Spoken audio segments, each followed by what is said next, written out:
Ready, start.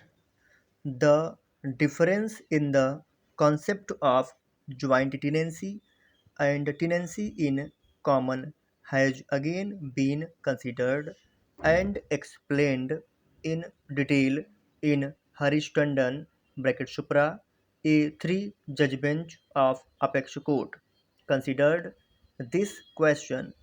It held that after the death of original tenant, his heirs cannot be said to have become tenant in common, since that would result in treating as if each one of heir is deemed to be an independent tenant in his own rights. Looking to this issue in the context of provisions of statute, that is Act 1972, the Apex Court held that if the concept of tenancy in common would be accepted, that would make the operation of statutory provision almost improbable and extremely difficult. That may also result in finding out several lacuna and inconsistency in the statute also. Such a situation cannot be perceived with reference to section 20(2) of Act 1972.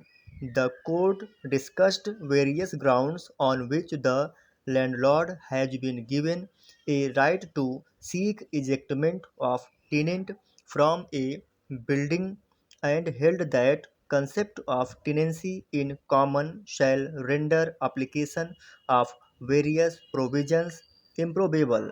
The court discussed this aspect in detail in para 23 and thereafter took the view that earlier decision in H.C. Pandey Supra has taken a correct view that after death of original tenant, tenancy rights devolved on the heirs of deceased tenant jointly.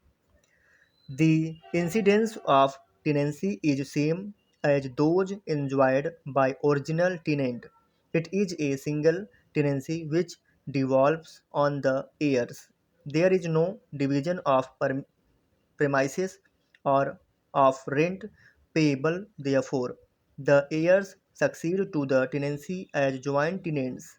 Having said so, the court said in para 26 of the judgment that after the death of original tenant, his heirs shall be deemed to be holding the premises as joint tenant, and for any breach committed by any of such joint tenants, all the heirs of original tenant have to suffer.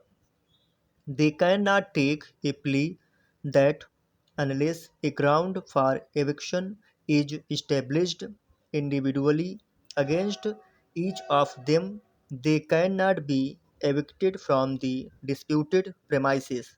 In this context, the court also held that quit notice served and received by one co-tenant is sufficient and need not be given individually to each co-tenant.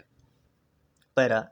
However, I find that the issue of joint tenancy oblique co-tenancy in the above cases came to be considered in the context of service of quit notice upon one joint tenant oblique co-tenant, and the court held that such service would be deemed upon all the co-tenants oblique joint tenants.